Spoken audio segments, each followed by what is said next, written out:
La désignation de Taïwan comme province de Chine par les autorités camerounaises fait des gorges chaudes dans le landerneau diplomatique des deux nations.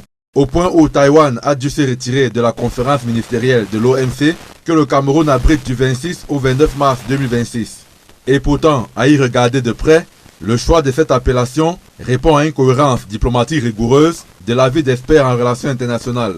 Au niveau du droit international, ce droit-là consacre justement le principe d'une seule Chine, qu'il faut le préciser, est défini par la résolution 2758 de l'Assemblée générale des Nations unies qui a été adoptée en 1971 et qui reconnaît la République populaire de Chine comme étant l'unique représentant légitime de la Chine auprès des organisations. À partir de là, il faut préciser que cette résolution 2758 fait justement de Taïwan une province de la Chine.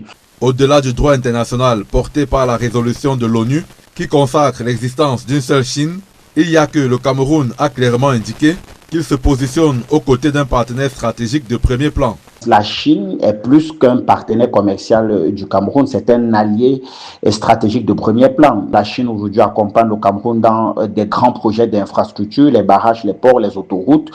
Et à côté de cela, il y a également le soutien de la Chine au Conseil de sécurité de l'ONU. Quand on sait que la Chine apporte un soutien diplomatique crucial au Cameroun, notamment à ce qui concerne les questions de souveraineté ou même encore les questions liées à la non-ingérence dans les affaires intérieures.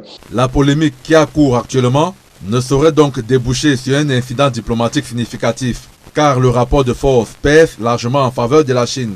Bien que Taïwan siège à l'Organisation mondiale du commerce sous le nom de territoire douanier distinct, cette désignation est une spécificité technique liée au commerce mondial qui ne saurait prévaloir sur la reconnaissance politique et diplomatique d'un pays, analyse l'internationaliste. Depuis 1971, où le Cameroun a transféré sa reconnaissance de Taïwan à la République populaire de Chine, conformément justement à la résolution 2758 de l'Assemblée générale de l'ONU, les liens diplomatiques entre Taipei et Yaoundé ont été considérablement restreints. Donc, sur le plan diplomatique, très humblement, il faut dire qu'il n'y a pas tellement de répercussions à attendre. Il est clair ici que le Cameroun, en privilégiant la terminologie officielle de province de Chine, a voulu réaffirmer sa fidélité à ses principes diplomatiques et consolider sa relation avec un partenaire qui lui est resté fidèle sur la scène internationale.